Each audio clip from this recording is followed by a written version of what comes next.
Rida says, I want to ask a question regarding washing impure clothes in automatic washing machines. Is it sufficient to wash them in a machine with pure clothes and they would become pure? As I've heard that the water, when comes in contact with impure clothes, it also becomes impure, and in the end, clothes remain impure after washing. And if stains of impurity remain on clothes after washing, such as stain of madhi or mani and menstrual blood, are the clothes considered impure? First of all, Rida, we have to understand that purity is defined into two types of branches, and that is removing of the filth and uplifting the ritual impurity. And in Arabic, it rhymes. So they say, الطهارة رفع الحدث وإزالة الخبث. And I will not go into details, but if there were to have stains on this head cover that I'm wearing, and the stain is here, and I put it aside, and it rains, and I come after it dries, and the stain is gone. The impurity is gone. Of course, the stain is a result of an impurity. I did not intend it to be clean. It was just cleaned by the rain by itself. Is this sufficient? The answer is yes. Because removing the filth, the impurity, does not require an intention. Anything that removes the physical impurity is sufficient. And to the extent that scholars say that removing an impurity does not even require water. If it was removed by another liquid, another thing, this is sufficient. Unlike wudu, you cannot perform wudu except with water. But removing the filth, the najasa, the impurity, can be done with any substance.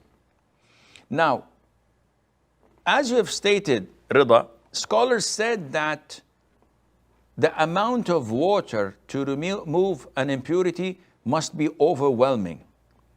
This is what the scholars say. However, overwhelming does not mean 10, 15, 20 liters of water. The nomad who came and urinated in the masjid, the Prophet told the companions to bring a bucket of water and pour it over it. He did not order them to dig it out and take whatever is there or wet and put it outside of the masjid. No, just pouring water over it was suffice, because the water would mix with urine, dissolve it, and it's gone. Now, scholars also say that if you put najis clothes in a washing machine with other dirty clothes that are pure in themselves, but they're dirty, they stink, they have stains of oil or whatever, and you wash it in a washing machine, this is sufficient. Why? Because it's soaked in water, and it is washed thoroughly, the water is rinsed, it's spinned, then again clean water is put in, the same process is done, it's spinned, then rinsed. This by itself is sufficient to clean your impure clothes. Now we come back to the issue of stains. Now, stains of menstrual blood is normal, because even if you wash them thoroughly, so many times the stain, the color would remain, but the impurity itself is gone. So the scholars say that the stains that remain after washing it has no impact. They have no impact on the purity. The garment is pure. Though there is stain marks, but it was washed, and this is sufficient for it to be clean, to be used. So don't have the whispers of shaitan messing up with your head. This is inshallah all legit, and it is clean.